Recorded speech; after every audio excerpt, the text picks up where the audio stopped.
හැමෝටම සුබ දවසක්. ඉතින් අද අපි මේ වීඩියෝ එකත් එක්ක සම්බන්ධ වෙන්නේ chapter 11 hypothesis testing කියන පාඩම, කල්පිත පරීක්ෂා කියන පාඩම පටන් ගන්නවා. එතකොට මේ වීඩියෝ එකේදී අපි මේ පාඩමට අදාළව න්‍යායාත්මක කරුණු රාශියක් කතා කරනවා. ඒ කියන්නේ ගණනය කිරීම සඳහා අවශ්‍ය වන ඒ පදනම ඒ දැනුම මේ වීඩියෝ එකෙන් අපි සාකච්ඡා කරනවා. එතකොට ඒ යටතේ null and alternative hypothesis, ඒ කියන්නේ අභිශූන්‍ය කල්පිතය සහ වෛකල්පිත කල්පිතය කියන්නේ මොකක්ද කියන එක ගැන, ඒ වගේම මේ හයිපොතෙසිස් අපි කොහොමද ඩිවෙලොප් කරන්නේ, කොහොමද ගොඩනගන්නේ, කොහොමද අපි ඒක nullද එහෙම නැත්නම් alternative ද කියලා තීරණය කරන්නේ කියන එක. ඒ වගේම formulas for calculate test statistics, ඒ කියන්නේ මේ ටෙස්ට් ස්ටැටිස්ටික් එක කැල් කරන්න අපි ඒ අවස්ථාවන්ට අනුව යොදා ගන්න මොන සූත්‍රද කියන එක තීරණය කරන්න ඕනේ. ඒතර ඒ ගැන කතා කරනවා තුන්වෙනි මාතෘකාව යටතේදී. ඒ වගේම one tail test and two tail test කියන එක, ඒක වර්ග ද්වි වර්ග පරීක්ෂා. ඒ වගේම finding critical values, ඒ one tail test වලට සහ two tail test වලට අදාළව වෙන වෙනම කොහොමද අපි critical values ගණනය කරන්නේ, එතනින් එහාට කොහොමද decision rules ගොඩනගන්නේ, සහ අවසාන වශයෙන් types of errors, මේ කල්පිත පරීක්ෂාව හා සම්බන්ධ වෙන දෝෂ මොනවාද කියන එක ගැන සාකච්ඡා කරනවා. ඉතින් මේ කියන මාතෘකාවන්ට අදාළව ඉතා වැදගත් කොටසක් මේ වීඩියෝ එකේදී සාකච්ඡා කරනවා. null hypothesis and alternative hypothesis. එතකොට මේ කල්පිත පරීක්ෂාවකදී අපි සලකා බලන කල්පිත දෙකක් තියෙනවා. පළවෙනි එක null hypothesis, අපි සිංහලෙන් කියන අභිශූන්‍ය කල්පිතය. එතකොට මේ අභිශූන්‍ය කල්පිතය කියලා කියන්නේ අපි කල්පිත පරීක්ෂාවකදී පරීක්ෂා කරනු ලබන කල්පිතය. The hypothesis that we are going to tested and take a decision to reject or not. එතකොට අපි මේ කල්පිතය පරීක්ෂා කළා ඒ කල්පිතය ප්‍රතික්ෂේප කරනවද නැද්ද කියන තීරණයට එළඹෙනවා.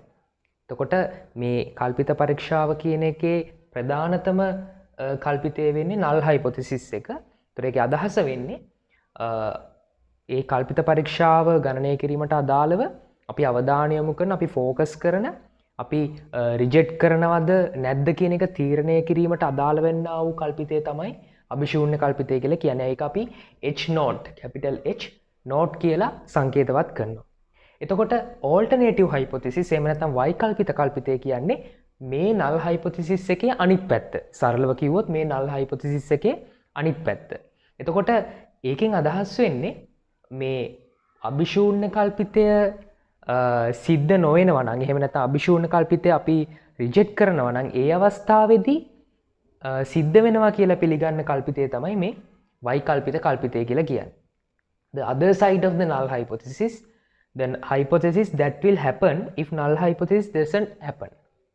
එතකොට ඇත්තටම මේ null hypothesis එක සහ alternative hypothesis එක කියන්නේ දෙකම එකට සම්බන්ධ දෙකක් කියන එක පැහැදිලි. මොකද null hypothesis කියන එකේ අනිත් පැත්ත තමයි alternative hypothesis එක වෙන්නේ.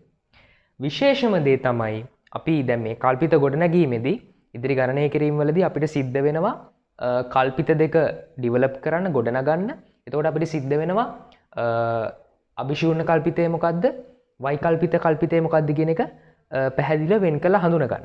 එතනදී අපිට යොදා ගන්න පුළුවන් හොඳම දේ null hypothesis එකට අනිවාර්යෙන්ම හැමතිස්සෙම equal sign එක එනවා. null hypothesis එක අපි හැමතිස්සෙම ඉදිරිපත් කරන්නේ equal sign එකක් එක්ක. එතකොට ඉස්සරහට අපි කතා කරනවා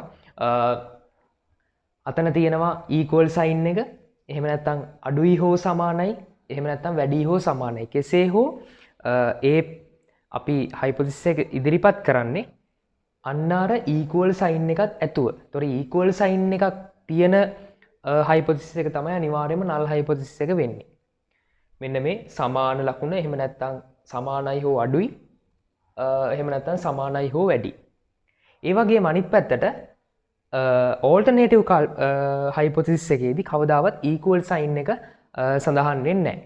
alternative එකේදී equal sign එක සඳහන් වෙන්නේ නැහැ. ඒකේ not equal, එහෙම නැත්නම් smaller than, එහෙම නැත්නම් larger than, අසමාන, එහෙම නැත්නම් වඩා අඩු, එහෙම නැත්නම් වඩා වැඩි කියන සයින්ස් ටික තමයි එතනදී භාවිතා වෙන්නේ. ඒතර මේ කියන කරුණ තමයි අපි කල්පිත ගොඩනැගීමේදී null hypothesis එක සහ alternative hypothesis එක වෙනම පැහැදිලිව හඳුනාගෙන ගොඩනගා ගන්න අපි යොදා ගන්න තියෙන සාධකය.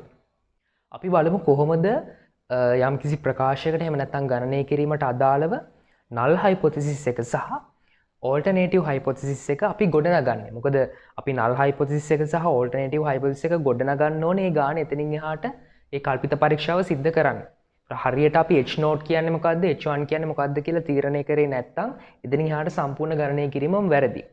එතකොට අපි බලමු කොහොමද h0 මොකද්ද h1 මොකද්ද කියන එක තීරණය කරන්න කියලා. දැන් මේ උදාහරණය ගත්තාම පළවෙනි කොටසෙන් කියනවා can you conclude the population mean is not 50. එතකොට මේ අපි ඕනම ප්‍රකාශයක් ඕනම ගණනය කිරීමක් ඕනම විස්තරයක් ගත්තොත් මේ කල්පිත පරීක්ෂාවට අදාළව ඒ ප්‍රකාශය ඇතුලේ කෙලින්ම කියන දේකුත් තියෙනවා කෙලින් නොකිය අපිට වක්‍රාකාරයෙන් හැඟවෙන දේකුත් තියෙනවා දෙපැත්තක් තියෙනවා. දැන් මේකේ අපි බලමු මොකක්ද මේ දෙපැත්ත කියන එක.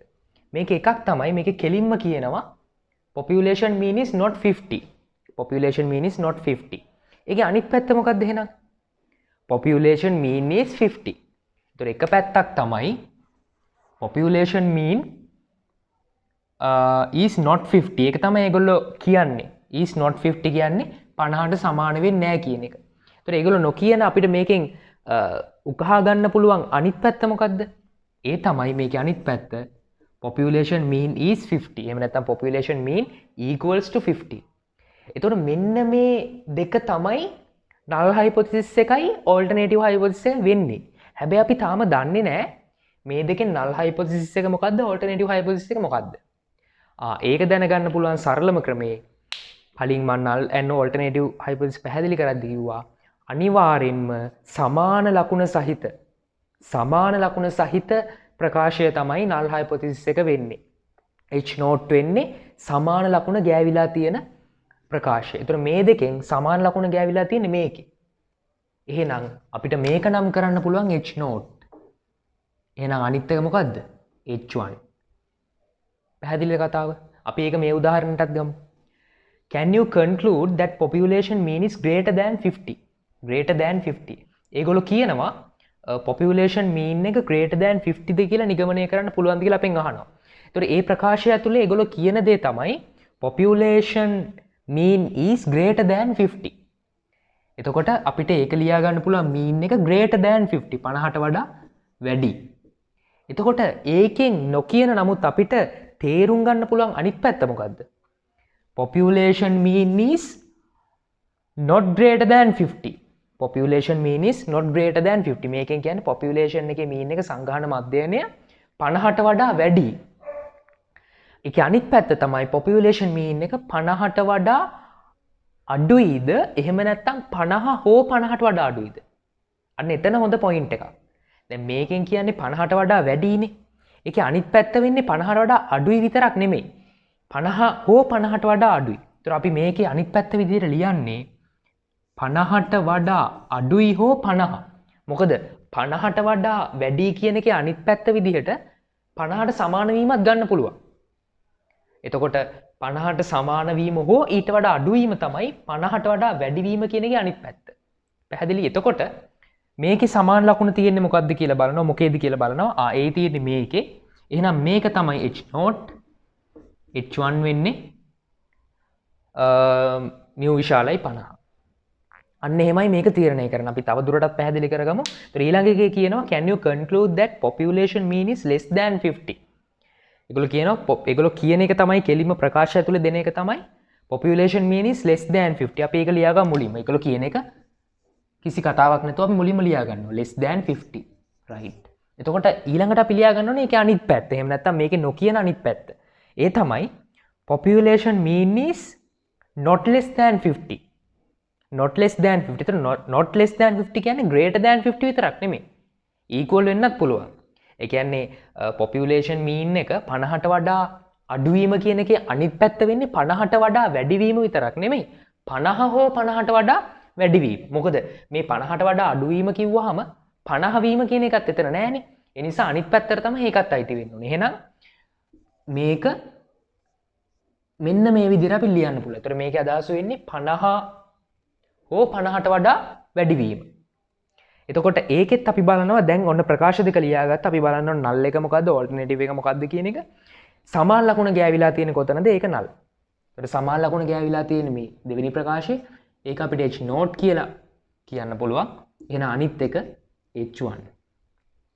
එතකොට අපි මේක ඉදිරිපත් කරන්නේ මේ විදිහට. නමුත් අපි මෙහෙම ලියාගත්තට සාමාන්‍යයෙන් සහ ඒක තමයි සම්මතය හැමතිස්සෙම මුලින් ලියන්නේ H0. එතකොට දැන් මේක අපි හරියටම ලිව්වොත් H0 32ක් mu සමානයි 50 H1 32ක් mu අසමානයි 50. එතකොට මෙතනත් H0 32ක් mu අඩුයි හෝ සමානයි 50 H1 32ක් mu විශාලයි 50. එතකොට ඒ විදිහට මෙතනත් අපි ගත්තොත් H0 32ක් mu වැඩි හෝ සමානයි 50 H1 32ක් mu අඩුයි 50. එතකොට දැන් අපි ගණනය කිරීමකදී ඒ ගණනය කිරීමේදී අපි දැන් ඉස්සරහට ඉගෙන ගන්නවා මේ කල්පිත පරීක්ෂාවේ පියවර. ඒ පියවර ඇතුළත අපි මේ දෙක ගොඩන ගන්න ඕනේ. ඒ නිසා එකපාරට මේ ඒ අපි කරන කොලේ මේ අපි ගාන හදන තැනම මේක ලියා ගන්න නැතුව පැත්තකින් එහෙම නැත්නම් කටුවට මුලින්ම මේ විදිහට ප්‍රකාශය ලියාගත්තා. ප්‍රකාශය ලියාගත්තා. ඒගොල්ලෝ දෙන ප්‍රකාශය සහ අපිට ඒකෙන් ගොඩනගා ගන්න පුළුවන් අනිත් පැත්ත. ඊළඟට සමාන ලකුණ තියෙන තැනට අදාළව H0 දැම්මා. සමාන ලකුණ තියෙන තැනට අදාළව H0 දැම්මා. එතකොට දැන් ඔන්න හරි අපි කල්පිත පරීක්ෂාවට අදාළ ඒ කල්පිත දෙක ගොඩනගාගෙන තියෙනවා. දැන් මේක කරන්නේ කටු වැඩ කොලේ තාම. මේ සෙට් එකම කරන්නේ කටු වැඩ කොලේ. ඊට පස්සේ දැන් අපි H0 මුලින් ලියන්න ඕනේ. ඒ නිසා H0 එක මුලින් ගත්තා. H1 එක දෙවෙනියට ලිව්වා. ඔන්න ඔකයි සරල කතාව. සරලයි පහසුයි. හැමතිස්සෙම මෙතන මතක තියාගන්න පොයින්ට් එක ඒගොල්ලෝ කියන දේ එහෙම නැත්නම් ඒ ගානේ දෙන ප්‍රකාශයට අනුව ඒ දෙන ප්‍රකාශයේ කෙලින්ම තියෙන දේ සහ ඒකෙන් නොකියන අනිත් පැත්ත ලියාගෙන සමාන ලකුණ තියෙන එක null hypothesis එක එහෙම නැත්නම් අභිශූන්‍ය කල්පිතයේ විදිහට අරගෙන අපි ගානේදී මුලින්ම H0 එක ලියනවා ඊට පස්සේ H1 එක ලියනවා. ඕනම ගානකට සම්බන්ධව ඒක එහෙමයි ලියන්නේ. දැන් අපි ඉස්සරහට කතා කරනවා මේ කල්පිත පරීක්ෂාවත් අර කලින් ප්‍රාන්තර නිමාණය වගේම සංගහන මධ්‍යයනයට කරනවා. ඒ වගේම සංගහන සමානුපාතයට කරනවා. දැන් අපි මේ උදාහරණය අරන් තියෙන්නේ සංගහන මධ්‍යයනයට mu වලට අදාළ එකක්. ඒ වගේම අපිට ගණනය කිරීම හම් වෙනවා phi එහෙම නැත්නම් capital P වලට අදාළව. ඒත් මේ තියෙන න්‍යායම තමයි එතන කල්පිත පරීක්ෂාවට අදාළ null සහ alternative කල්පිත දෙක ගොඩනගන්න අපි භාවිතා කරන්නේ. අපි බලමු දැන් මේ කල්පිත පරීක්ෂාවකට අදාළව කොහොමද ටෙස්ට් ස්ටැටිස්ටික් එක ගණනය කරන්න කියන එක. ටෙස්ට් ස්ටැටිස්ටික් එක කියන එක අපි UCAL කියලා පොදුවේ හඳුන්වනවා. එතකොට මේක දැන් කල්පිත පරීක්ෂාව අපිට population mean එකට සම්බන්ධයෙන් කරන්න පුළුවන්. එහෙම නැත්නම් population proportion එක සම්බන්ධයෙන් කරන්න පුළුවන්. එතකොට අපි මුලින්ම බලමු population mean එක සම්බන්ධයෙන් කොහොමද මේ ටෙස්ට් ස්ටැටිස්ටික් එක ගණනය කරන්නේ, කොහොමද ඒ ෆෝමියුලාස් අපි තීරණය කරන්න කියන එක. එතකොට මේකෙදී අපි අර ප්‍රාන්තර නිමාණය වගේම පොඩි දල සටහනක් ගහගත්තොත් අපි මුලින්ම බලනවා population එකේ distribution එක මොන වගේද කියන එක, සංඝාන ව්‍යාප්තිය මොන වගේද කියන එක. එතකොට ඒක ප්‍රමත නම් ඒ වගේම විචලතාවය දන්නවනම්, සංඝාන විචලතාවය දන්නවනම් අපි මෙන්න මේ ඉසෙට්කැල් සමානයි x බාරින mu බෙදීම සිග්ම යට මූල n කියන සූත්‍රය භාවිතා කරනවා. මේ තියෙන්නේ අපි ඒ නියදී මධ්‍යයන්යන්ගේ නියදුම් ව්‍යාප්තියට අදාළව z එකේ ගන්න ඒ සූත්‍රයම තමයි. x බාරින mu බෙදීම සිග්ම යට මූල n. එතකොට x බාර් කියන්නේ ඒ අපිට දෙන නියදියේ මධ්‍යයන්ය, mu කියන්නේ සංඝාන මධ්‍යයන්ය, සිග්ම යට මූල n කියන්නේ ඒ නියදුම් ව්‍යාප්තියට අදාළ සම්මත අපගමනය, සම්මත දෝෂය. එතකොට සිග්ම දන්න නිසා සිග්ම යට මූල n. එතකොට මේ නියදුම් ව්‍යාප්තිය ප්‍රමත ව්‍යාප්තියක තියෙන අවස්ථාවක අපිට මේ සූත්‍රය යොදා ගන්න පුළුවන්. එතකොට සංඝාන ව්‍යාප්තිය ප්‍රමත වෙලා හැබැයි සංඝාන විචලතාවය දන්නේ නැත්නම් එවැනි අවස්ථාවලදී අපිට t අගයක් තමයි භාවිතා වෙන්නේ. එහෙම නැත්නම් t කැල් කියන අගය තමයි අපි හොයන්නේ. නමුත් හොයන්නේ මේ විදිහටම තමයි. එකම වෙනස මෙතන සිග්මා වෙනුවට s දාන්නේ. සිග්මා වෙනුවට s දාන්නේ මොකද හේතුව අපි සිග්මා දන්නේ නැහැනේ. එතකොට x බාරින mu බෙදීම s යට මූල n. එතකොට මේ සිග්මා වර්ගය දන්නේ නැති අවස්ථාවක ප්‍රමත සංඝානයකදී සිග්මා වර්ගය දන්නේ නැති අවස්ථාවක ඊට සම්බන්ධයෙන් නියදුම් ව්‍යාප්තිය තියෙන්නේ t ව්‍යාප්තියක. ඉතින් ඒ නිසා අපි මෙතන t අගයක් තමයි ගණනය කරන්නේ. මේ දෙකම අපිට UCal කියලා මෙතන නම් කරන්නත් පුළුවන් මෙතනත් UCal කියලා නම් කරන්න පුළුවන් ඒ වගේම Z අගය ගන්න නිසා මෙතන ZCal කියලා විශේෂයෙන් නම් කරන්න පුළුවන් මෙතන T අගයක් ගන්න නිසා එහෙම නැත්නම් මේකෙන් එන අගය T අගයක් නිසා මෙතන Tcal කියලා නම් කරන්නත් පුළුවන් එතකොට මේ දෙක තමයි ප්‍රධාන වශයෙන්ම අපිට තියෙන සූත්‍ර දෙක එහෙම නැත්නම් අපි කතා කරොත් සරලව කතා කරොත් අපි සංගහන විචලතාවය දන්නවනම් අපි යොදාගන්නේ මේ ZCal කියන සූත්‍රය සංගහන විචලතාවය දන්නේ නැත්නම් අපි යොදාගන්නේ Tcal කියන සූත්‍රය. නමුත් එතනින් එහාට ගිහිල්ලා තව දුරටත් කතා කරනවා නම් දැන් සංගහන ව්‍යාප්තිය ප්‍රමත නොවන අවස්ථාවලදීත් සංගහන ව්‍යාප්තිය ප්‍රමත නොවන අවස්ථාවලදීත් අපි බලනවා එතකොට n තිහට වඩා විශාලද කියලා. එතකොට සංගහන ව්‍යාප්තිය ප්‍රමත නැහැ n තිහට වඩා විශාලයි. ඒ වගේම සංගහන විචලතාවය දන්නවා. ඉතින් ඒ නිසා අපිට එතනදිත් භාවිතා කරන්න පුළුවන් මෙන්න මේ ZCal කියන සූත්‍රය. මොකද මේ අවස්ථාවේදීත් ඒ නියදුම් ව්‍යාප්තිය ආසන්න වශයෙන් ප්‍රමත ව්‍යාප්තියක තියෙනවා කියලා අපිට කියන්න පුළුවන් මධ්‍ය සීමා ප්‍රමේයට අනුව. ඉතින් ඒ නිසා සංගහනය ප්‍රමත නොවුනත් n විශාල නම් ඒ වගේම සිග්මා දන්නවා නම් අපිට මේ ZCal සමානයි x බාරින mu බෙදීම සිග්මායට මූලයෙන් කියන එක භාවිතා කරන්න පුළුවන්. එතකොට සංගහනය ප්‍රමත නොවන අවස්ථාවල n තීට වඩා අඩු අවස්ථාවලදී ඒ වගේ තැනකදී අපි යොදාගන්න නියදුම් ව්‍යාප්තියක් නැහැ කියන්නේ තාම සංඛ්‍යානේ අර්ථකථනය කළා නැහැ. ඒ නිසා අපි එතනදී උපකල්පනයක් කරන්න ඕනේ සංගහන ව්‍යාප්තිය ප්‍රමතයි කියලා. ඉතින් උපකල්පනය කරාට පස්සේ ප්‍රමතයි කියලා අපිට සිග්මා දන්නව නම් මේ සූත්‍රය සිග්මා දන්නේ නැත්නම් මේ t හොයන S යොදලා ගන්න සූත්‍රය යොදා ගන්න පුළුවන්. එතකොට මේ විදිහට මේක මේ සටහනට අනුව පැහැදිලි කරාට සරලව මතක තියාගන්න. ඒ කියන්නේ මේක කාට හරි පැටලෙනවා නම් මතක තියාගන්න. සංගහනයේ විචලතාවය දන්නවා නම් මේ ZCal කියන සූත්‍රය භාවිතා කරන්න පුළුවන්. සංගහනයේ විචලතාවය දන්නේ නැත්නම් Tcal තමයි අපි හොයන්නේ. T අගේ තමයි හොයන්නේ. ඒතර මේ විදිහට මේ කියන සූත්‍ර භාවිතා කරලා මේ කල්පිත පරීක්ෂාවට අදාළ ටෙස්ට් ස්ටැටිස්ටික් එක අපිට ගණනය කරන්න පුළුවන් වෙනවා මේ සංගහන මධ්‍යයනයට අදාළව. එතකොට සංගහන සමානුපාතයට අදාළ කල්පිත පරීක්ෂාවලදී අපි ටෙස්ට් ස්ටැටිස්ටික් එක ගණනය කරන්න එක සූත්‍රයක් යොදාගන්නේ. මේකෙදි Tද Zද කියලා බෙද බෙදින්නේ නැහැ.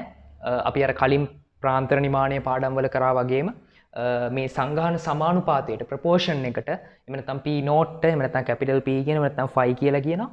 ඊට අදාළ ටෙස්ට් ස්ටැටිස්ටික් එක ගණනය කරන්නේ Z වලින් ZCal. ඒතකොට ZCal සමානයි සිම්පල් p ඍණ p නෝට් බෙදීම p නෝට් එක ඍණ p නෝට් යට n ඒ සම්පූර්ණ එකේ මූලය. ඒතකොට මෙතන මේ සිම්පල් p කියලා කියන්නේ නියදි සමානුපාතය. සාම්පල් ප්‍රපෝෂන් එක කීයද කියන එක. p නෝට් අපි මේක කැපිටල් p කියලා එකෙන් සංකේතවත් කරන්නේ p නෝට් කියලා දාන්නේ මේ දෙක පැටලෙන්නේ නැති වෙන්නේ. ඒතර p නෝට් කියන එකෙන් කියන්නේ සංගහන සමානුපාතය population proportion එක. ඒතර මෙතන මේ පල්ලෙහා සම්මත දෝෂයට යොදාගන්න p නෝට් සංගහනයේ සමානුපාතය. හොඳට මතක තියාගන්න නියදි සමානුපාතය නෙමෙයි සංගහන සමානුපාතයන්ගේ අගය තමයි යොදාගන්නේ මේ සම්මත දෝෂය ගණනය කරන්න. ඒතර මේකෙන් අපිට ඒ Z අගය එහෙම නැත්නම් U අගය ටෙස්ට් ස්ටැටිස්ටික් එක සංගහන සමානුපාතයට අදාළව ගණනය කරන්න පුළුවන්. මේ කල්පිත පරීක්ෂා සිදු කිරීමේදී අපි තීරණය කරන්න ඕනේ ඒක one tail test එකක්ද two tail test එකක්ද කියන එක. ඒක වර්ග පරීක්ෂාවක්ද ද්විවර්ග පරීක්ෂාවක්ද කියන එක. එතකොට ඒක වර්ග පරීක්ෂාවක් කියලා අපි කියන්නේ අපි අඳින ඒ ව්‍යාප්තියේ එක වලිගයක විතරක් නම් ප්‍රතික්ෂේපිත ප්‍රදේශයේ තියෙන්නේ රිජෙක්ෂන් ඒරියා එක තියෙන්නේ අපි කියනවා ඒකට ඒක වර්ග පරීක්ෂාවක් one tail test එකක්. ඒතර අනිත් පැත්තට two tail test එකක් කියලා කියන්නේ ඒ ව්‍යාප්තියේ වර්ග දෙකෙහිම ප්‍රතික්ෂේපිත ප්‍රදේශයේ තියෙනවා නම් එවැනි පරීක්ෂාවන්ට අපි කියනවා ද්විවර්ග two tail test එකක් කියලා. එතකොට මේ ඒක වර්ගද ද්විවර්ගද කියන එක තීරණය වෙන්නේ alternative hypothesis එක අනුව. වෛකල්පිත කල්පිතය අනුව. වෛකල්පිත කල්පිතේ වඩා වැඩි ලකුණ හෝ වඩා අඩු ලකුණ විතරක් තියෙනවා නම් වඩා වැඩි ලකුණ හෝ වඩා අඩු ලකුණ තියෙනවා නම් එවැනි අවස්ථාවල තියෙන්නේ ඒක වර්ග පරීක්ෂාවක්. එතකොට අසමාන ලකුණ තියෙනවා නම් එවැනි අවස්ථාවල තියෙන්නේ ද්විවර්ග පරීක්ෂාවක්. දැන් ඒක තවත් පැහැදිලි කරනවා නම් දැන් මේ උදාහරණයට අනුව h1 mu වැඩි 50. එතකොට මෙතන තියෙන්නේ වඩා වැඩි ලකුණ. මියු වඩා වැඩි ලකුණ තමයි තියෙන්නේ. එතකොට වඩා වැඩි ලකුණ තියෙද්දි හැමතිස්සෙම මේ ව්‍යාප්තියේ දකුණු අත පැත්තේ වලිගේ තමයි ප්‍රතික්ෂේපිත ප්‍රදේශයේ රිජෙක්ෂන් ඒරියා එක තියෙන්නේ. ඒ වගේම වඩා අඩුයි නම් අපි මේ කතා කරන පරාමිතියට අදාළව මෙතන මියු වෙන්නත් පුළුවන්, එහෙම නැත්නම් p නෝට් වෙන්නත් පුළුවන්, සංඝාන සමානුපාතය වෙන්නත් පුළුවන්, සංඝාන මධ්‍යයන වෙන්නත් පුළුවන්. මේ උදාහරණයට අනුව මියු. ඒතර මියු පැත්තට මෙතන අඩුයි, අඩු ලකුණ තියෙන මියු අඩුයි 50. ඒතර අඩුයි කියන අවස්ථාවලදී හැමතිස්සෙම වම් අත පැත්තේ වලිගේ තමයි රිජෙක්ෂන් ඒරියා එක තියෙන්නේ.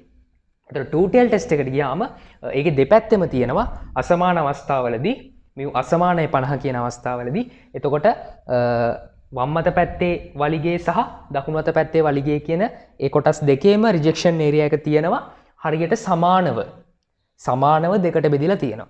එතකොට මෙතනදී දැන් අපි මේ රිජෙක්ෂන් ඒරියා කියන්නේ මොකක්ද කියලාත් බලමු. රිජෙක්ෂන් ඒරියා එතකොට ප්‍රතික්ෂේපිත ප්‍රදේශය එකෙන් අදහස් වෙන්නේ දැන් අපි ටෙස්ට් ස්ටැටිස්ටික් එකක් ගණනය කරනවානේ.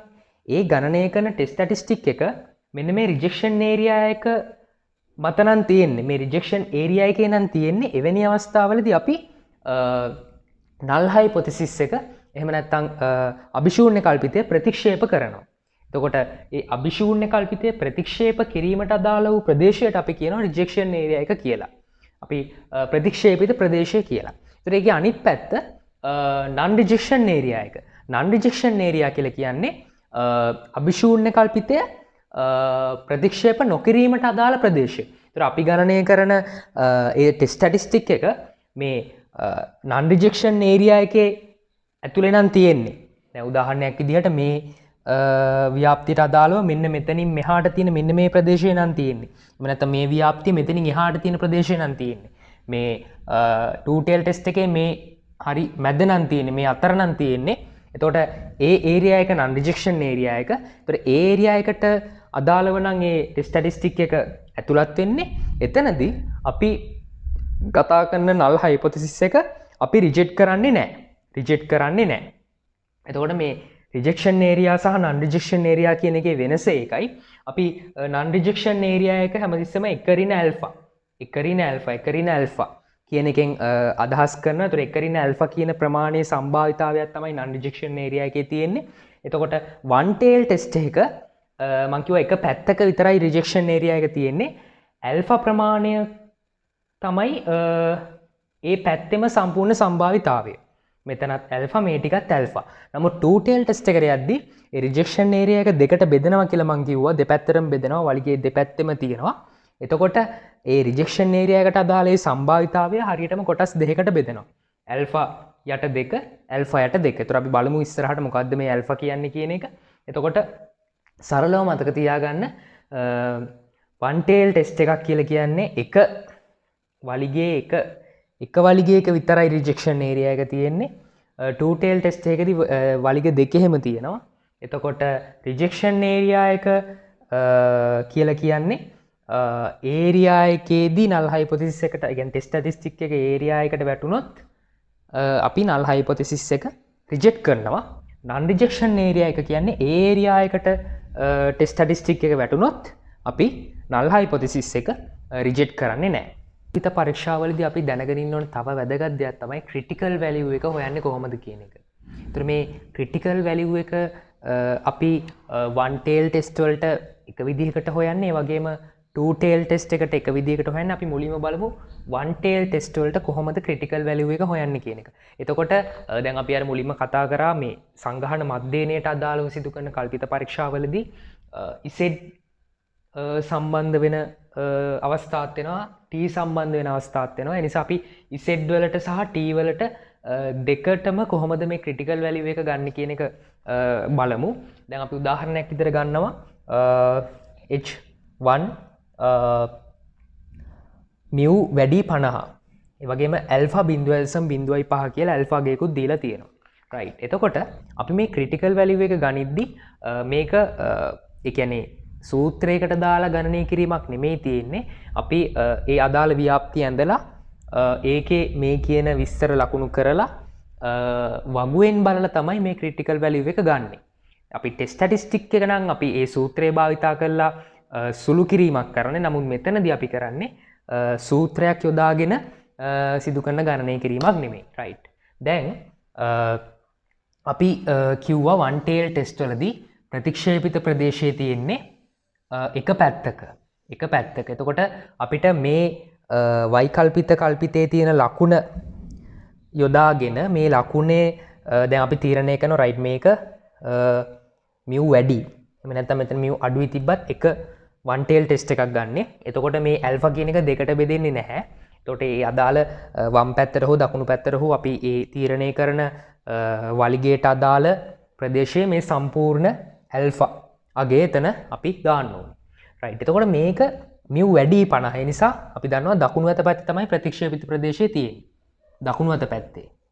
එතකොට මෙන්න මේ විදිහට පාට කරොත් ඔන්න මේ ප්‍රදේශය තමයි තියෙන්නේ ප්‍රතික්ෂේපිත ප්‍රදේශය රිජෙක්ෂන්. මේ රිජෙක්ෂන් ඒරියා එක.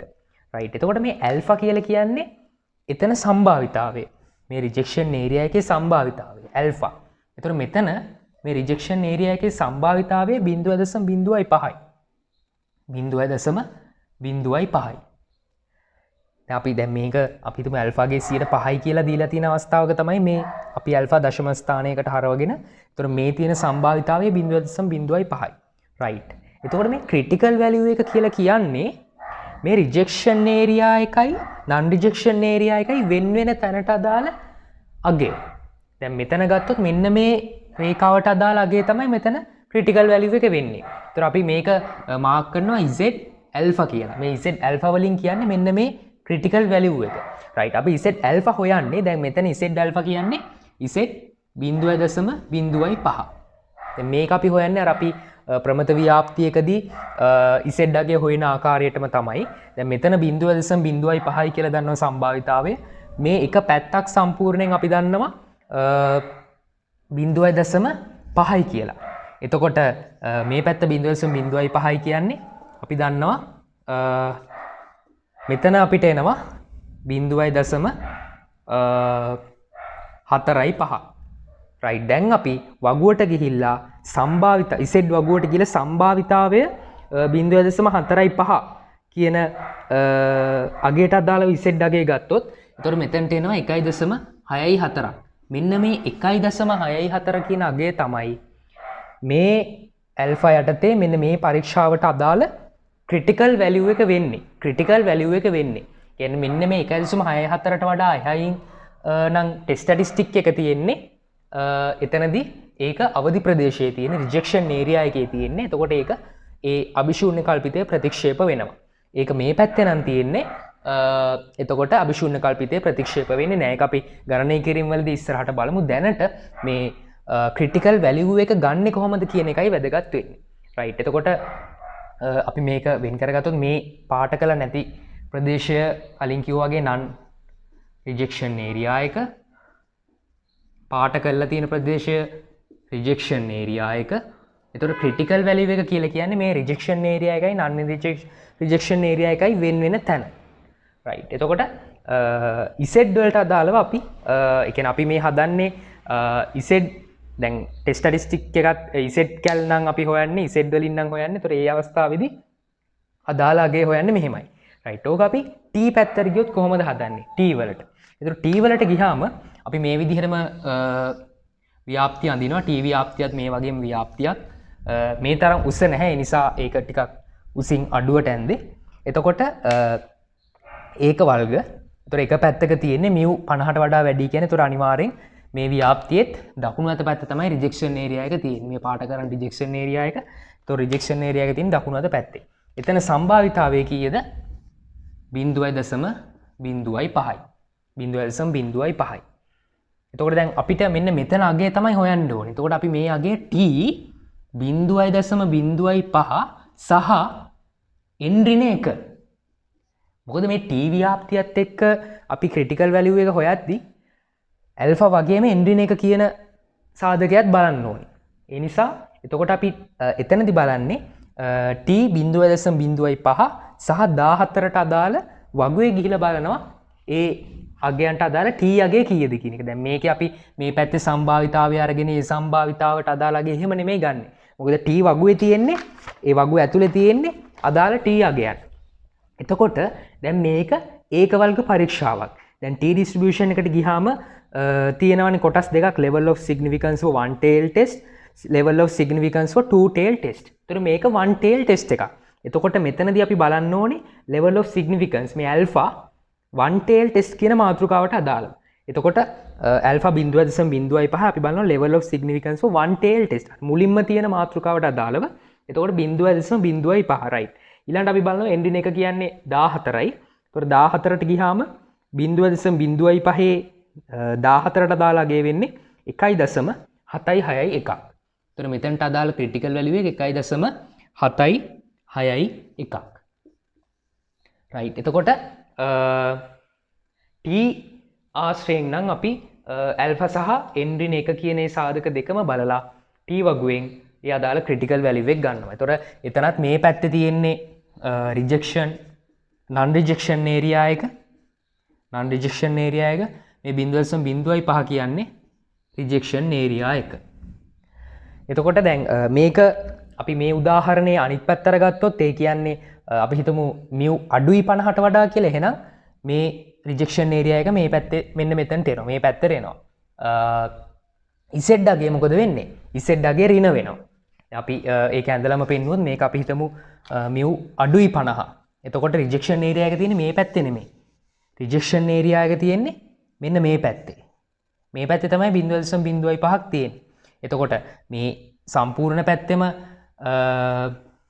0.5යි. එතකොට ඒකෙන් අඩු කරාම අර විදිහම තමයි. එකම වෙනස මෙතන තියෙන ඍණ Z alpha. මොකද ඍණ පැත්තනේ. එතකොට මෙතනට එන අගේ ඍණ. එතකොට මේ එන අගේම තමයි ඍණ 1.64. ඍණ 1.64. දැන් මේකෙත් mu අඩුයි 50 නම් අපි මේ පැත්ත නෙමෙයි හොයන්නේ. මේ පැත්ත හොයන්නේ. එතකොට මේ පැත්ත non rejection. මේ පැත්තේ අවුලක් නැහැ. එතකොට අපි හොයන්නේ මෙන්න මෙතන අගේ ඍණ T 0.05යි 14. එතකොට මෙතනට එන අගේ 1.761 කියන අපි අර ගත්තාගේම තමයි එන්නේ. නමුත් ඍණ. එතකොට මෙතන තමයි rejection area එක තියෙන්නේ. ඒ විදිහට අපි මේ තියෙන ලකුණේ පැත්ත බලලා මොන පැත්තේද rejection area එක තියෙන්නේ කියන එක පාට කරලා එතකොට ඊට අදාළ Z අගේ හෝ T අගේ හෝ තමයි මෙතනදී අපි critical value එක විදිහට ගන්නෙ. අපි දැන් බලමු කොහොමද two tail test එකකට අදාළව මේ critical values ගන්නෙ. Z values සහ T values. එතකොට දැන් අපි උදාහරණ විදිහට ගමු H1 mu අසමානයි 50. එතකොට Z alpha ට 2 කියන අවස්ථාව. එතකොට alpha අපි මෙතනදී හිතමු 0.01. ඒ කියන්නේ 100ට 1යි. 100ට 1යි alpha අවස්ථාව. right. එතකොට දැන් මේක two tail test එක කොහොමද අපි තීරණය කරන්නේ මේ අසමාන ලකුණත් එක්ක. එතකොට මේකේ අපි ඇන්දොතින් ව්‍යාප්තිය rejection area එක මේ දෙපැත්තෙම තියෙනවා. rejection area එක මේ පැත්තෙත් තියෙනවා මේ පැත්තෙත් තියෙනවා. දෙපැත්තෙම සමානව තියෙනවා. එතකොට දැන් සම්පූර්ණ alpha 0.01යි. මේක දෙපැත්තකට යනවා. නිසා අපිට බෑ එක පැත්තක 0.01යි කියලා දාන්න. අපි මේකේ හොයන්න ඕනේ alpha බෙදීම 2. ඇයි මේක දෙපැත්තට බෙදෙනවා. ඒතර alpha බෙදීම 2 අපි ගන්න ඕනේ. ඒතර alpha කියන්නේ 0.01යි. ඒක දෙකෙන් බෙදුවාම එන 0.05 තමයි එක පැත්තක rejection area එකට අදාළ probability එක. ඒතර 0.05යි. මේ පැත්තෙත් 0.05යි. එතකොට දැන් මෙතන critical values විදිහට අපිට ඇත්තටම values දෙකක් ගන්න වෙනවා. මොකද මේ වම් පැත්තෙත් යම්කිසි අගයක් තියෙනවා rejection area එකයි non rejection area එකයි වෙන වෙන. දකුණු පැත්තෙත් යම්කිසි අගයක් තියෙනවා rejection area එකයි non rejection area එකයි වෙන වෙන. right. එතකොට එක පැත්තකට අදාළ අගය අපි හොයාගත්තට පස්සේ ඒකේ ලකුණ මාරු කරලා එහා පැත්තට දාන්න පුළුවන්. ඒකේ ප්‍රශ්නයක් නැහැ. අපි මේ පැත්තෙන් බැලුවොත් මෙතන 0.05යි.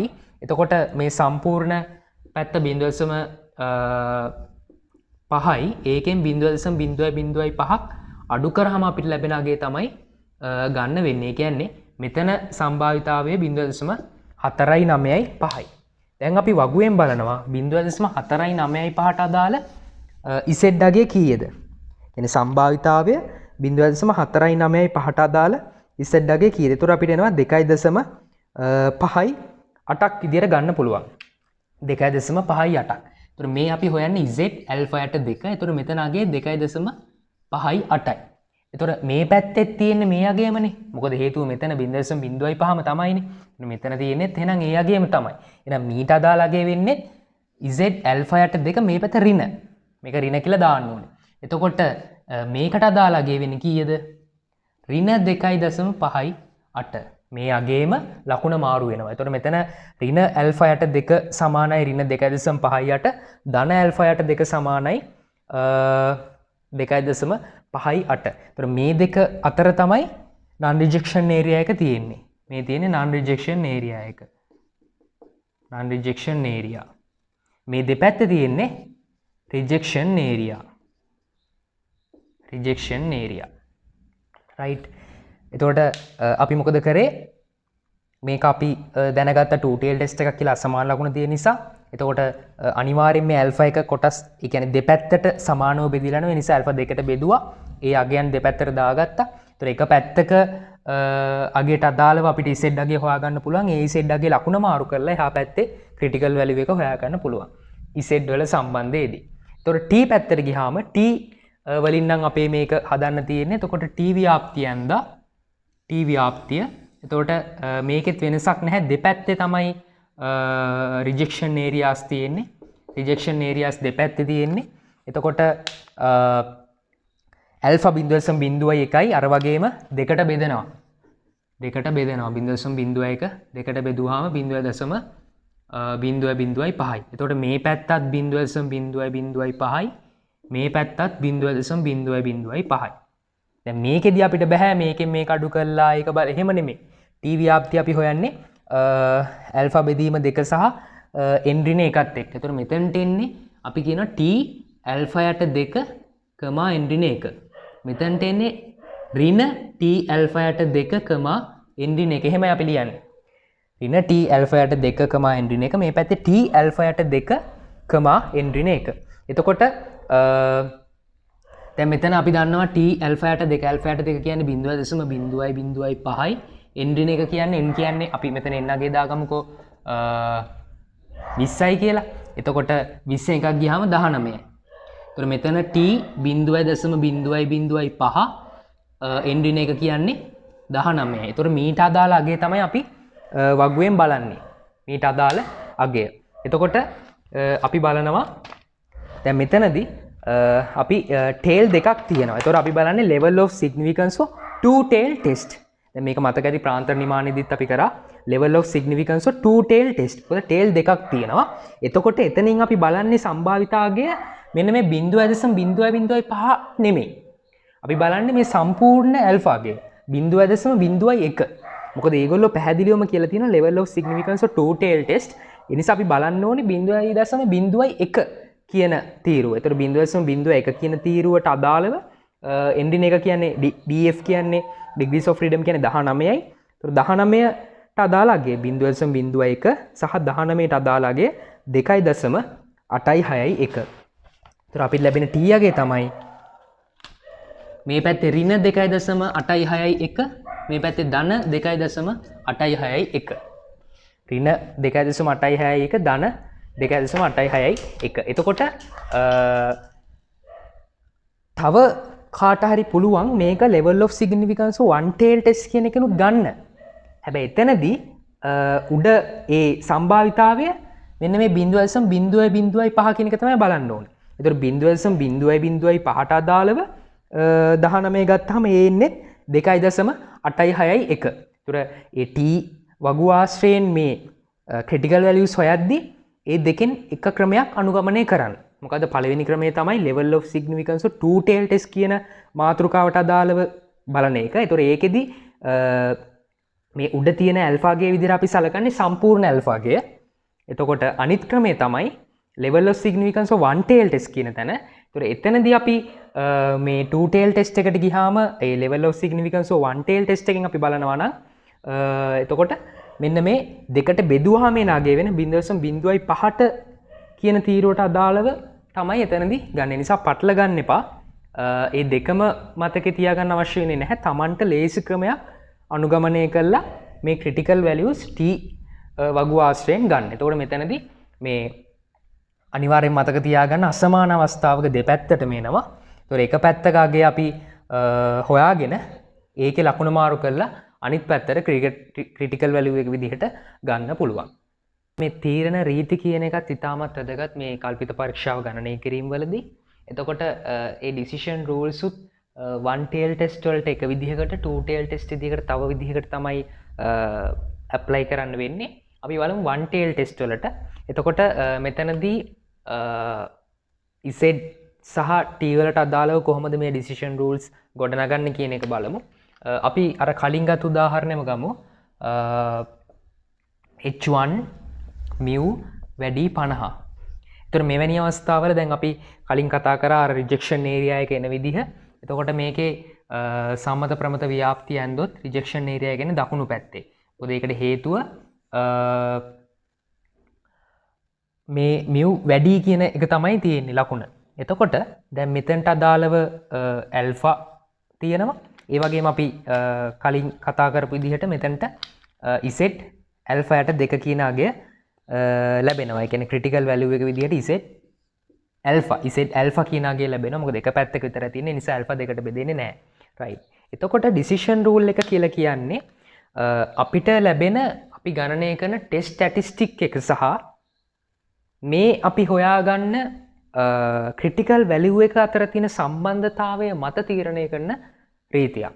එතකොට දැන් හිතන්න අපි මේ අවස්ථාවේදී ටෙස්ට් ස්ටැටිස්ටික් එක මං කිව්වා මේ z alpha කියන එහෙම නැත්නම් මේ critical value එකෙන් එහා පැත්තේ එහෙම නැත්නම් මේ rejection area එකට වැටුනොත් එතන නම් තියෙන්නේ null hypothesis එක අපි reject කරනවා.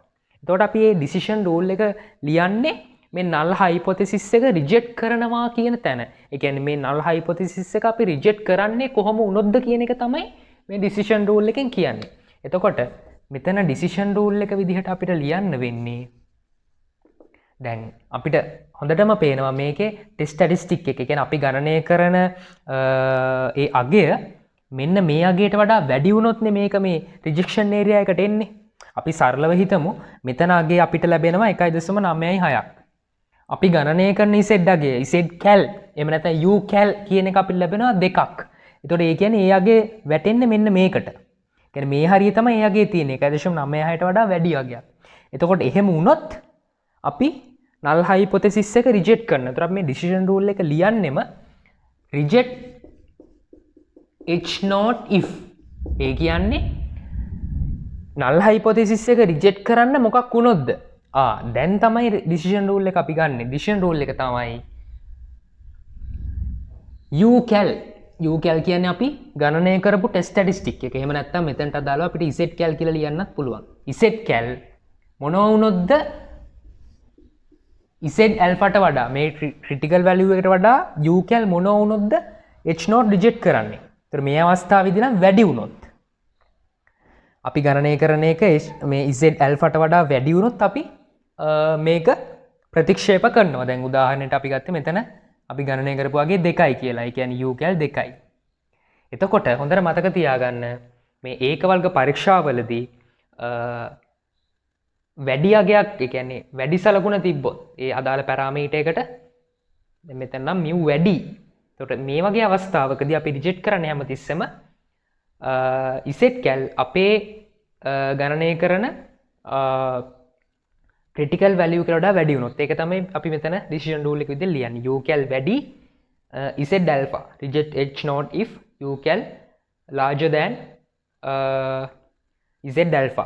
එතකොට අපි හිතමු මේක අපිට ආවා ඍණ 3ක් වගේ අගයක් u cal වලට. එහෙනම් මොකද වෙන්නේ? රිජෙක්ට් වෙන්නේ නැහැ. මොකද ඍණ 3 කියන්නේ මේ 1.96ට වඩා මෙහායින් තියෙන අගයක්. ඒතකොට මෙතනට මෙහායින් තියෙන ඕනම අගයක් ගත්තොත් ටෙස්ට් ස්ටැටිස්ටික් එක අපිට කියන්න පුළුවන් do not reject h not. ඇයි? මේ කියන රූල් එකට ඒක අදාළ වෙන්නේ නැහැ. ඒකේ අනිත් පැත්තට තමයි ඒක අදාළ වෙන්නේ. ඒ නිසා පැහැදිලි. එතකොට mu වැඩි එහෙම නැත්නම් p සමානුපාතික වුණත් එහෙමයි. මෙතන ඒ අදාළ පැරාමීටර් එක මේ දෙන අගයට වඩා වැඩි කියලා කිව්වොත් අපි හැමතිස්සෙම ඩිසිෂන් රූල් එක විදිහට දාන්නේ අපි ගණනය කරන ටෙස්ට් ස්ටැටිස්ටික් එක වැඩි ඒ ක්‍රිටිකල් වැලියු එකට වඩා වුණොත් තමයි h not රිජෙක්ට් කරන්න. ඒතර මේ විදිහට තමයි මේ ඩිසිෂන් රූල් එක අපි ලියන්නේ. රයිට්. අපි බලමු දැන් මේකේ අනිත් පැත්ත. මොකද අනිත් පැත්ත කියන්නේ? අනිත් පැත්ත කියන්නේ mu අඩුයි 50 වුණොත්. mu අඩුයි 50 වුණොත්. එතකොට අපිට කියන්න පුළුවන් mu අඩුයි 50. රයිට්. එතකොට අපි මේක ඇන්දොත් අපි හොඳටම දන්නවා මේකේ රිජෙක්ෂන් ඒරියා එක තියෙන්නේ වම් පැත්තේ. රිජෙක්ෂන් ඒරියා එක තියෙන්නේ වම් පැත්තේ. මෙතන ඇල්ෆා. එතකොට මෙතන ඍණ z ඇල්ෆා.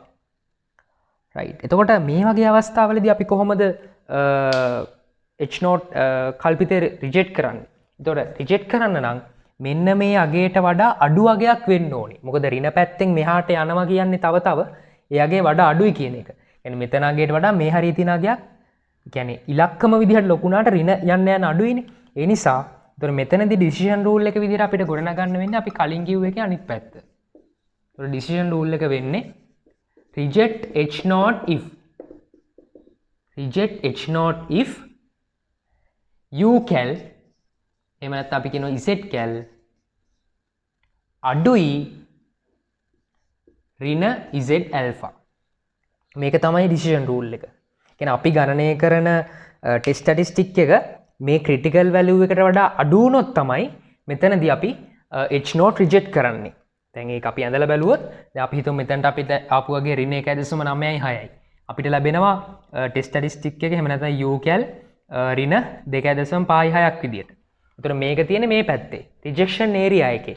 ඒ නිසා මේක අපි රිජෙක්ට් කරන්න වෙනවා. ඒතර ඒක රූල් එකක් විදියට ලිව්වහම u cal අඩුයි ඍණ z alpha ඍණ z alpha. මොකද වම් පැත්තේ තියෙන නිසා අපි මේක ඍණ z alpha කියලා ලියන්න ඕනේ. ඒතර මේක තමයි වඩා අඩු වගයක් ගෙන් සමන්විත ඒක වර්ග පරීක්ෂාවකට අදාළ තීරණ රීතිය ඩිසිෂන් රූල් එක.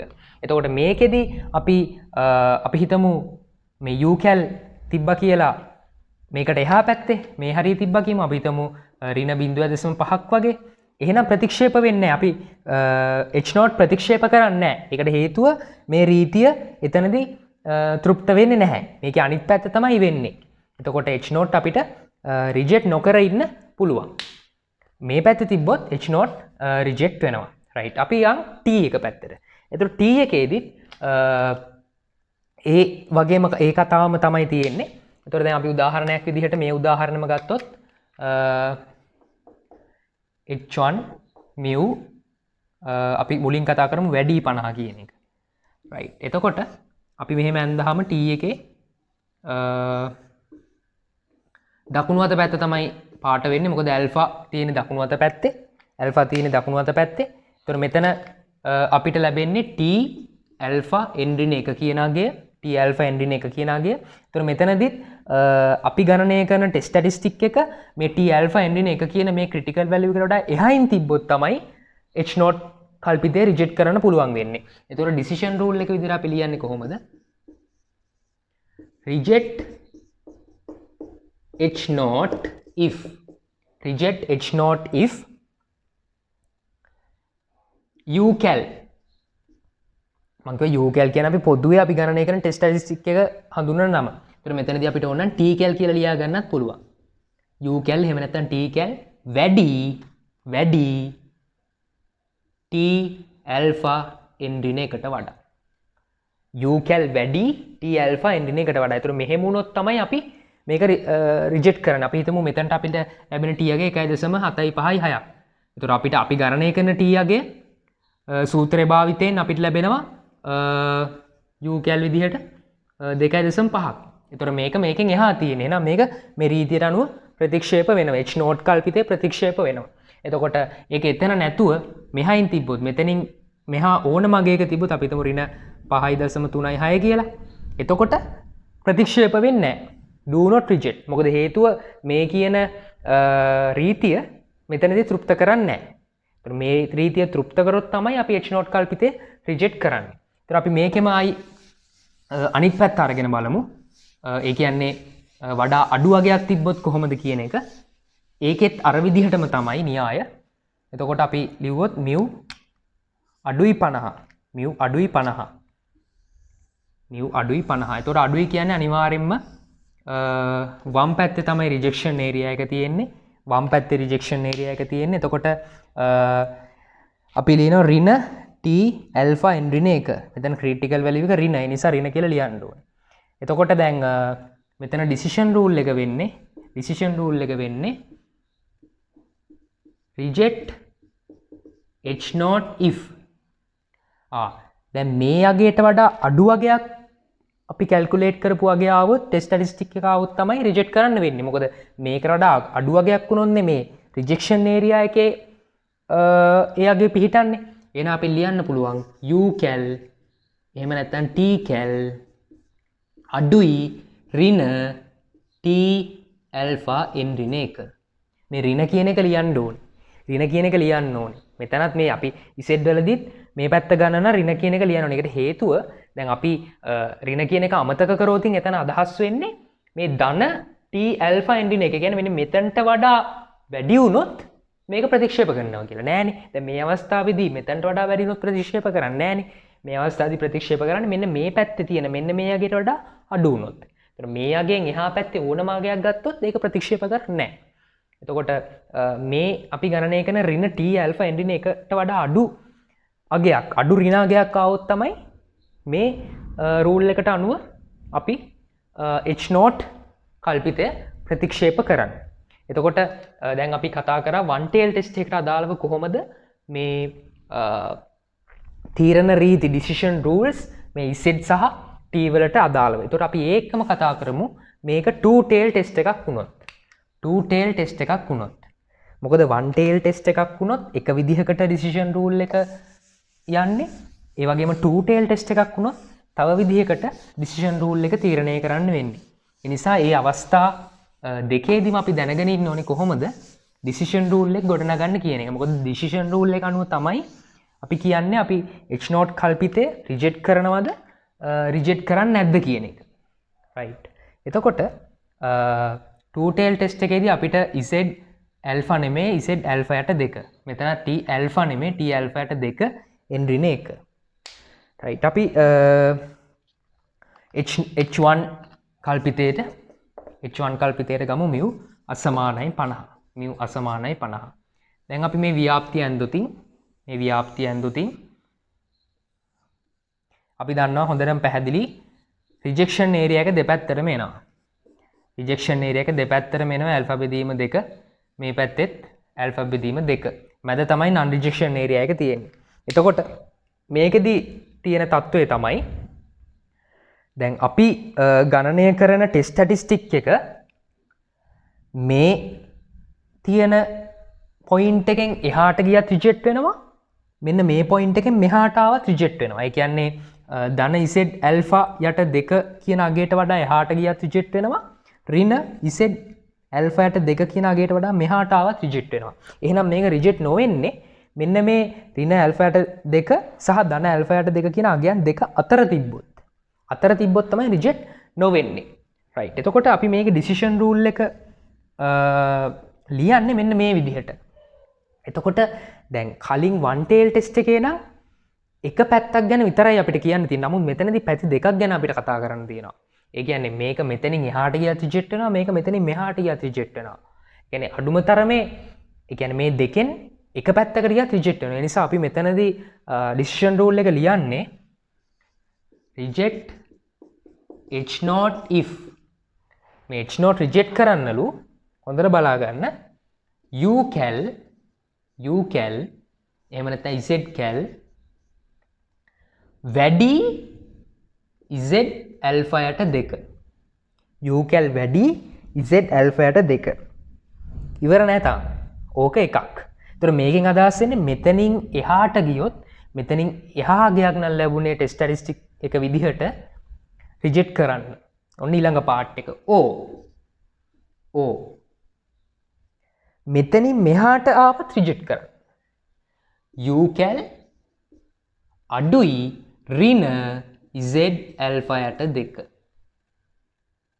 u කැල් එහෙම නැත්නම් z කැල් අඩුයි ඍණ ඇල්ෆා යට 2. ඔන්න මෙතනදී මේ රූල් එක ටිකක් දික් වුණා. දැන් කලින් වන් ටේල් ටෙස්ට් එකේදී නම් එක පැත්තක් ගැන විතරයි කතා කරන් තින්නේ. ඒ නිසා එක පැත්තට අදාළ රූල් එක විතරයි. නමුත් මෙතනදී රූල්ස් දෙකක් ඇත්තරම සම්බන්ධ වෙනවා. එහෙම නැත්නම් අවස්ථා දෙකක්. ඒ කියන්නේ අපි කතා කරන මේ ටෙස්ට් ස්ටැටිස්ටික් එක z ඇල්ෆා යට 2කින් එහාට ගියත් රිජෙක්ට් කරනවා. ඒ කියන්නේ මේක එහෙම නැත්නම් ඍණ z ඇල්ෆා යට 2කින් මෙහාට ආවත් ඒ කියන්නේ ඊට වඩා අඩු වුණත් අපි රිජෙක්ට් කරනවා. ඒ කියන්නේ මේ දෙකම වෙන්න ඕනේ නැහැ. කොහොමද දෙකම වෙන්නේ නැහැ. දැන් අපි කතා කරන ටෙස්ට් ස්ටැටිස්ටික් එක අපි ලැබෙන අගය අනුව වැටෙන්නේ දැන් මේක ඒරියාස් 3ක් විදිහට බෙදාගත්තොත් මේක එක ඒරියා එකක්, මැද තව ඒරියා එකක්, මෙතනින් මෙහාට තව ඒරියා එකක් නම් ඔය තුනෙන් එකකටනේ වැටෙන්නේ. රයිට්. එතකොට මෙන්න මෙතනින් එහාට ඒරියා එකට වැටුනොත් රිජෙක්ට් වෙනවා. ඒක තමයි මේකෙන් කියන්නේ. ඒ වගේම මේ තියෙන ක්‍රිටිකල් වැලියු එකෙන් මෙහාට වැටුනත් රිජෙක්ට් වෙනවා. කියන්නේ මේ දෙකෙන් එකකට වැටුනොත් කොහොම හරි රිජෙක්ට් වෙනවා. ඒතෝ රිජෙක්ට් වෙන්නේ නැත්තේ මෙන්න මේ දෙක අතරට වැටුනොත් විතරයි.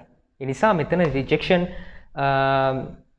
decision rule එක විදිහට h not reject h not if u cal greater than z alpha divide by 2 or u cal smaller than minus z alpha divide by 2. ඒ නිසා ඒක හොඳට මතක තියාගන්න මේ two tail test එකකදී decision rule එක මේ දෙකේම එකතුවෙන් තමයි හැදෙන්නේ. මේ දෙකෙන් මොකක් හරි තෘප්ත කරොත් ඒක අනිවාර්යයෙන්ම රිජෙක්ට් වෙනවා. ඒතොර අපි බලමු t පැත්තට. ඒකෙත් ඒ විදිහටම තමයි. ඒතොර h1 අපි හිතමු mu අසමානයි 50. ඒතොර අපි t ව්‍යාප්තියෙන් දා අර විදිහටම දෙපැත්ත පාට කරන්න පුළුවන්. රිජෙක්ෂන් ඒරියා විදිහට රිජෙක්ෂන් ඒරියා ඒකේ probability alpha divide by 2 alpha divide by 2. එතකොට අපිට ලැබෙනවා මේ පැත්ත t alpha යට 2 n ඍණ 1, මෙතන t alpha යට 2 n ඍණ 1 minus right. එතකොට මෙතන decision rule එක වෙන්නේ reject h not if ඒකෙත් අර විදිහමයි. මෙතනින් එහාට මීට වඩා එහා අගයක් ලැබුණොත් රිජෙක්ට් කරන්න වෙනවා. මීට වඩා අඩු අගයක් ලැබුණොත් රිජෙක්ට් කරන්න වෙනවා. ඒතර අපි ලියනවා u cal වැඩි, අපි මුලින් මේ පැත්ත ලියමු. u cal වැඩි t alpha යට 2 n ඍණ 1 o u cal අඩුයි ඍණ t alpha යට 2 n ඍණ 1. පැහැදිලිද? u cal වැඩි t alpha යට 2 n ඍණ 1. ඒ කියන්නේ මේ පැත්ත. එතකොට එහෙම නැත්නම් u cal අඩුයි ඍණ t alpha යට 2 n ඍණ 1. එතකොට අපි ගණනය කරපු අගය මීට වඩා වැඩි අගයක් නම් ඒ කියන්නේ මෙන්න මේ හරියේදී තමයි ඒ අගය තියෙන්නේ. මීට වඩා අඩු අගයක් නම් මේ හරියේදී තියෙන්නේ. ওই දෙකෙන් කොතනක තිබ්බත් h not රිජෙක්ට් කරන්න වෙනවා. h not රිජෙක්ට් කරන්න වෙනවා මේ decision rule එකට අනුව. ඒතකොට පැහැදිලිව තේරුම් ගන්න මේ two tail test එකකට අදාළව decision rule එක කොටස් දෙකකින් සමන්විතයි. ධනාගයට වඩා වැඩි වුණොත් රිජෙක්ට් කරනවා මේ ඒ වගේම ඍණාගයට වඩා අඩු වුණොත් රිජෙක්ට් කරනවා. මෙතන. එතකොට අපි ඒක ලියන්නේ මෙන්න මේ විදිහට. O. ඒතර O කියන එකෙන් අදහස් වෙන්නේ සම්භාවිතාවයත් අපි කතා කරා අඩුම තරමේ මේ දෙකෙන් එකක් වුණොත් රිජෙක්ට් වෙනවා කියන එක. අඩුම තරමේ මේ දෙකෙන් එකක්. ඒ කියන්නේ මේ දෙකම වෙන්න ඕනේ නැහැ. සහ මේ දෙකම කොහොමත් එකපාර වෙන්න බෑ. එකයි වෙන්නේ. එතකොට මේ දෙකෙන් මොකක් හරි එකක් වුණොත් අනිවාර්යයෙන්ම h not කල්පිතය රිජෙක්ට් කරනවා. එතකොට මේ විදිහට තමයි මේ decision rules අපි හදන්නේ. එතකොට මේක population දැන් මේ අපි mean එක ගැනනේ කතා කරේ. mean එකට විතරක් නෙමෙයි proportion එකටත් මේ විදිහටම තමයි. එතකොට t එකක් ගැන කතා වෙන්නේ නැහැ. z යටතේ. එතකොට one tail test එක නම් ඒත් එහෙමයි, two tail test එක නම් මේ වගේ මෙතනට ලැබෙන ඕනම පැරාමීටර් එකට අදාළව අපිට decision rule එක තීරණය කරන්න පුළුවන්. ඒකදී අපි බලන්නේ one tailද two tailද. one tail නම් එක පැත්තක් ගැන විතරයි අපි මේ decision rule එක දෙන්නේ. නමුත් two tail නම් දෙපැත්තම rejection area එක තියෙන නිසා දෙපැත්ත ගැනම කියන්න ඕනේ. එතකොට තව කෙනෙක්ට ප්‍රශ්නයක් එන්න පුළුවන් ඇයි මේ හැමතිස්සෙම h not reject කරනවා කියන්නේ. දැන් මෙතන අපි h1 ගෙන් තමයි තීරණය කරන්නේ මේක one tailed two tailed කියන එක. හැබැයි අපි reject කරන්නේ h not. ඒකට හේතුව තමයි අපි මේ කල්පිත පරීක්ෂාවලදී h not ගැන තමයි ફોකස් කරන්නේ. h1 ගැන නෙමෙයි. h1 යොදාගෙන විවිධ දේවල් අපි තීරණය කරනවා. නමුත් අපි මුලින්මත් කතා කරන null hypothesis h not කියලා කියන්නේ හැමතිස්සෙම අපි ඒ පරීක්ෂාව කළා රිජෙක්ට් කරන්න හෝ රිජෙක්ට් නොකරන්න බලාපොරොත්තු වෙන දේ. ඒක තමයි ප්‍රධාන දේ. නිසා අපි හැමතිස්සෙම කියන්නේ reject h not. Reject h not. නිසා h not එක තමයි අපි බලන්නේ. ඒ වගේම මේ ඇයි මේ හැමතිස්සෙම ඩිසිෂන් රූල් එකේදී රිජෙක්ට් h not කියන්නේ? ඇයි not reject h not කියන්නේ? එහෙම නෑ අපි සම්මතය අපි බලන්නේ රිජෙක්ට් h not. අපි මොකක් වුණොත්ද h not රිජෙක්ට් කරන්නේ. ඒක තමයි ඩිසිෂන් රූල් එක විදිහට අපි ගොඩනගන්නේ. ඒක අනිත් පැත්තට අපිට හිතා ගන්න පුළුවන් මේක රිජෙක්ට් නොකරන්නේ මොන අවස්ථාවේද කියන එක. ඩිසිෂන් රූල් එකේ අනිත් පැත්ත තමයි මේක රිජෙක්ට් නොකරන අවස්ථාව. මේ හයිපොතෙසිස් ටෙස්ටිං වලදී කතා කරන්න තියෙන තව ප්‍රධාන සංකල්පයක් තමයි දෝෂ. ඒතකොට මේ කල්පිත පරීක්ෂාවට සම්බන්ධයෙන් ප්‍රධාන දෝෂ දෙකක් ගැන කතා කරනවා. ඒ තමයි type 1 error සහ type 2 error. ඒතකොට මේ type 1 error එකෙන් අදහස් වෙන්නේ probability of rejecting null hypothesis when it is true. ඒ කියන්නේ අභිශූන්‍ය කල්පිතය සත්‍ය විට එය ප්‍රතික්ෂේප කිරීමේ සම්භාවිතාවය පළමු ප්‍රරූප දෝෂය කියලා අපි හඳුන්වනවා. අපි මේකට සිංහලෙන් කියන්නේ පළමු ප්‍රරූප දෝෂය. ඒකේ සංකේතය ඇල්ෆා. අපි significance level කියලා කියනවා. ඒතර මේ අපි කතා කරන ඇල්ෆා කියන අතර මේක. I මම කියනවා නම් probability of rejecting h not when it is true.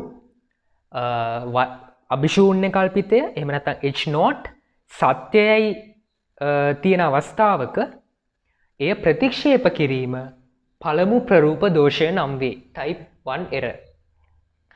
ඒතර ඒක අපි සංකේතාත්මක එහෙම නැත්නම් probability එක හොයන විදිහට ලිව්වොත් මේකෙන් කියන්නේ h not සත්‍ය වේලාවක h not සත්‍ය වේලාවක ප්‍රතික්ෂේප කිරීම. මේක අර අසම්භාව්‍ය සම්භාවිතාවය conditional probability එකක්. h not සත්‍යයි ඒ අවස්ථාවේදී ඒක ප්‍රතික්ෂේප කිරීම වැරදිනේ. දැන් h not සත්‍ය අවස්ථාවක h not ප්‍රතික්ෂේප කරන්න නෙමෙයි h not ප්‍රතික්ෂේප නොකරන්න ඕනේ. මොකද h not සත්‍යයි. h not හරි. දැන් උදාහරණයක් විදිහට අපි හිතමු අධිකරණයකට ඉදිරිපත් කරපු සැකකාරයෙක් මිනීමැරුමක් සම්බන්ධව ඒ සැකකාරයා නිවැරදි කරු. එයා මිනීමැරුම කළා නැහැ. ඒතර ඒක අපිට හිතා ගන්න පුළුවන් h not true කියන අවස්ථාවට උදාහරණ විදිහට. ඒ අවස්ථාවේදී එයාව නඩුකාරයා විසින් මිනීමැරුවා කියලා චෝදනා කරනවා. මිනීමැරුවා කියලා එයා ඇතුළට දානවා වැඩිකාරයා කරනවා. අන්න. එයාව රිජෙක්ට් කළා. කියන්නේ එයාව ප්‍රතික්ෂේප කළා. එයාව ප්‍රතික්ෂේප කරනවා කියන්නේ එයා නිවැරදි කරු විදිහට පිළිගන්නේ නැතුව නිවැරදි කරු විදිහට නොපිළිගෙන තියෙනවා. එහෙම නැත්නම් එයාව රිජෙක්ට් කරලා තියෙනවා. අන්න එවැනි අවස්ථාවකට තමයි අපි කියන්නේ මෙතන type 1 error කියලා. ඒතර හොඳට මතක තියාගන්න මේක පැටලෙන්නේ නැහැ. නිවැරදි කාර්යයකට දඬුවමක් දීම වගේ තමයි මේ type 1 error එක. type 1 error එක. මේක ඉතාමත් දෝෂයක්. ඒ නිසා හැමතිස්සෙම මේ alpha කියන එක අඩු කරගන්න තමයි try කරන්නේ. ඒතර හැමතිස්සෙම බොහෝ වෙලාවට අපිට alpha හම්බෙන්නේ 105, 110, 101 ඔය විදිහට. උපරිම 110ක් වගේ. ඒ නිසා මේ දෝෂ අඩු කරගන්න තමයි try කරන්නේ. මොකද මේක දෝෂයක්. ඒ නිසා විභාගෙ දැවුවොත් සරලව මොකද්ද පළමු ප්‍රරූප දෝෂය කියලා කියන්නේ කියලා අභිශූන්‍ය කල්පිතයේ සත්‍ය විට එය ප්‍රතික්ෂේප කිරීමේ සම්භාවිතාවය. right. අනිත් පැත්තට type 2 error. type 2 error දෙවන ප්‍රරූප දෝෂය. අපි ඒක බීටා කියලා හඳුන්වනවා. බීටා කියලා. ඒකෙන් අදහස් වෙන්නේ probability of not rejecting null hypothesis when it is false. අරකෙම අනිත් පැත්ත. අභිශූන්‍ය කල්පිතය අසත්‍ය විට අභිශූන්‍ය කල්පිතය අසත්‍ය විට එය ප්‍රතික්ෂේප නොකිරීමේ සම්භාවිතාවය. දැන් හරිනම් වෙන්න ඕනේ අභිශූන්‍ය කල්පිතය අසත්‍ය නම් ඒක ප්‍රතික්ෂේප කරන්න එපයි. නමුත් මෙතන වෙන්නේ ඒක අසත්‍ය වුණාට ප්‍රතික්ෂේප කරන්නේ නැහැ. ඒතකොට ඒක probability එක විදිහට ලිව්වොත් conditional probability එක විදිහට ලිව්වොත් h not false, h not වැරදි, h not අසත්‍යයි. හැබැයි ප්‍රතික්ෂේප කළා නැහැ. ප්‍රතික්ෂේප නොකිරීමේ සම්භාවිතාවය. දැන් මේක අපිට උදාහරණයකට මේකට පෙන්වන්න පුළුවන්. දැන් අර උදාහරණෙම ඒ සැකකරුවා තමයි මිනිහ මරලා තියෙන්නේ. එයා තමයි හරියටම මිනිහ මරලා තියෙන්නේ. එයා තමයි වැරදිකාරයා. හැබැයි අධිකරණයෙන් කියනවා මිනිසුරු කියනවා මෙයා නිවැරදිකරු කියලා. h not false. ඒ කියන්නේ ඒ සැකකරු තමයි මිනී මැරුවා. හැබැයි රිජෙක්ට් කරන්නේ නැහැ. එයාව මිනී මරුවා කියලා කියන්නේ නැහැ. අන්න ඒකට අපි මේක ඇප්ලයි කරගන්න පුළුවන්. එතකොට සරලව විභාගෙ දෙවුවොත් මොකද්ද දෙවන ප්‍රරූප දෝෂය කියන්නේ කියලා. අභිශූන්‍ය කල්පිතය අසත්‍ය විට එය ප්‍රතික්ෂේප නොකිරීමේ සම්භාවිතාවය H0 වෙනවා. ඒක බීටා කියලා අපි හඳුන්වනවා. එතකොට දැන් අපි කතා කරා type 1 error එක ගැන සහ type 2 error එක ගැන. දැන් මේ වගුව දිහා බැලුවොත් මේක තවදුරටත් අපිට පැහැදිලි කරගන්න පුළුවන්. එතකොට මේකේ උඩ තියෙනවා nature of null hypothesis. ඒ කියන්නේ අභිශූන්‍ය කල්පිතයේ ස්වභාවය. ඒ කියන්නේ true the false ද. ඒක නිවැරදිද වැරදිද හරිද වැරදිද සත්‍යද අසත්‍යද කියන එක. ඒ වගේම මේ පැත්තෙන් තියෙනවා possible action එක. මොකද්ද අපි ගන්න පුළුවන් ක්‍රියාමාර්ගය එකක් H0 reject නොකර ඉන්න පුළුවන්. එහෙම නැත්නම් H0 reject කරන්න බැරි වෙන්න පුළුවන්. එහෙම නැත්නම් H0 reject කරන්න පුළුවන්. එතකොට මේ කියන සාධක දෙකත් එක්ක අවස්ථා හතරක් ගැන මේ වගේ කතා කරනවා. හරි. එතකොට දැන් අපි මුලින්ම කතා කරේ type 1 error එකනේ. එතකොට බලමු මෙතන තමයි type 1 error එක තියෙන්නේ alpha. මොකද්ද මේකෙන් කියන්නේ? එතකොට අපි මේක ගැන අමතක කරොත් අපි type 1 error එකෙන් කියන්නේ මොකද්ද? අභිශූන්‍ය කල්පිතය සත්‍ය විට එය ප්‍රතික්ෂේප කිරීම. When null hypothesis is true, the probability of reject it. එතකොට අභිශූන්‍ය කල්පිතය සත්‍යයි. එතකොට ප්‍රතික්ෂේප කරනවා. ඒක හරිනේ. එතකොට මේක වැරද්දක්. සත්‍ය විට ප්‍රතික්ෂේප කිරීම. එතකොට ඒක type 1 error කියන වැරද්ද. එතකොට අපි බැලුවොත් මෙතන type 2 error. එතකොට type 2 error කියන්නේ අපි කතා කරා අභිශූන්‍ය කල්පිතය අසත්‍ය විට එය ප්‍රතික්ෂේප නොකිරීමේ සම්භාවිතාවය. right. එතකොට අසත්‍යයි ප්‍රතික්ෂේප කරන්නේ නැහැ. fail to reject H0. එතකොට ඒකත් වැරද්දක්. beta type 2 error. එතකොට මේ අනිත් අවස්ථා දෙක මේ අවස්ථාවේදී කියනවා අභිශූන්‍ය කල්පිතය සත්‍යයි ප්‍රතික්ෂේප කරන්නේ නැහැ. ඒක හරිනේ. කියන්නේ ඒක සත්‍ය වෙලාවට true වෙලාවට ප්‍රතික්ෂේප කරන්නේ නැහැ. ඒක හරි. ඒ වගේම තව එකක් තියෙනවා අභිශූන්‍ය කල්පිතය අසත්‍යයි false reject. අසත්‍යයි එහෙනම් මොකද කරන්න ඕනේ? reject කරන්න ඕනේ. එහෙනම් ඒ action එක හරි. ඒ action එකත් හරි. එතකොට මෙන්න මේකට අපි කියනවා විශේෂ නමක්. අපි එකරින බීටා කියලා සංකේතාත්මකව හඳුන්වනවා. අපි කියනවා power of significant test. power of significant test. අපි සිංහලෙන් කියනවා පරීක්ෂාවේ බලය. පරීක්ෂාවේ බලය.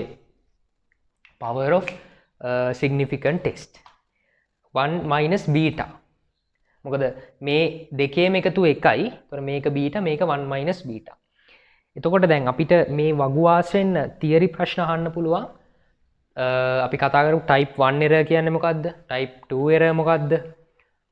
පරීක්ෂාවේ බලය power of test කියන්නේ මොකද්ද? එතකොට අපිට කියන්න තියෙන්නේ type 1 error ඇහුවොත්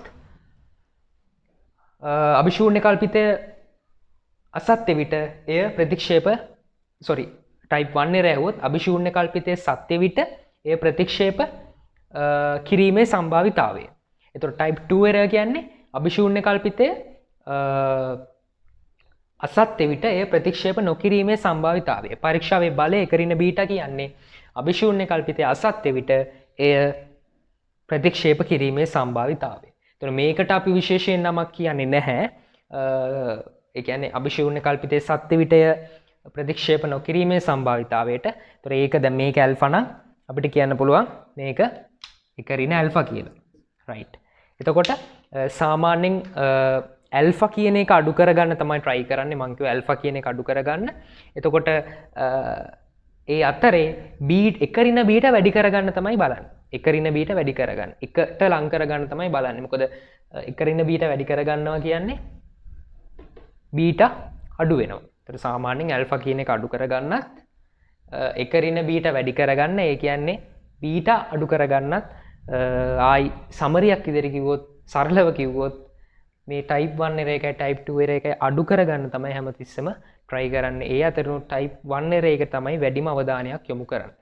හොඳයි අපි මුලින් කතා කරා වගේ මාතෘකා කිහිපයක් ගැනම මේ වීඩියෝ එකේදී සාකච්ඡා කරා. ඉතින් අපි ඊළඟ වීඩියෝ එකේදී මේ කල්පිත පරීක්ෂාවන්ට අදාළව ගණනය කිරීම කරන්නේ කොහොමද කියන එක example සහ exercise ආශ්‍රයෙන් අපි ගණන් හදනවා. එතකොට මේ ඉගෙනගත්ත දැනුම, මේ ඉගෙනගත්ත තියරීස්, මේ ඉගෙනගත්ත ඒ කොටස් කොහොමද ගානකට ඇප්ලයි කරන්නේ? ඒ වගේම විශේෂයෙන්ම මේ කල්පිත පරීක්ෂා ගානක් කියන්නේ පියවර සමූහයක එකතුවක්. කොහොමද පිළිවෙලට පියවර විදිහට මේ කල්පිත පරීක්ෂා ගණනය කිරීමක් කරන්න කියන එක ඊළඟ වීඩියෝ එකේදී සාකච්ඡා කරනවා. ඒ වගේම කියන්න ඕනේ මේ කල්පිත පරීක්ෂාව කියන පාඩම ටිකක් ලොකු පාඩමක්, ඒ වගේම අමාරු පාඩමක් කියලා හිතන්න අවශ්‍ය නැහැ. ඉතා සුළු න්‍යායන් කිහිපයක් ඔළුවට දාගන්නයි තියෙන්නේ. ඊට පස්සේ එක ක්‍රමවේදයකට අනුව යම් කිසි පැහැදිලි පියවරන්ට අනුව තමයි ගාන හදන්න තියෙන්නේ. ඒ නිසා ඒ වගේම ලකුණු ගන්න පුළුවන් ගානක්. ඒ කියන්නේ පියවර ගොඩක් තියෙනවා. ඒ නිසා ඒ පියවර වලට ලකුණු බෙදිලා එන්නේ. ඒ නිසා ලකුණු ගන්න පුළුවන් ගානක්. ඒ නිසා බය වෙන්න ඕනේ නැහැ. මේ වීඩියෝ එකේ අපි කරපු කරුණු ටික ගැන හොඳට බලා ගන්න. ඊළඟ වීඩියෝ එකේදී අපි ගණනය කිරීම කරමු.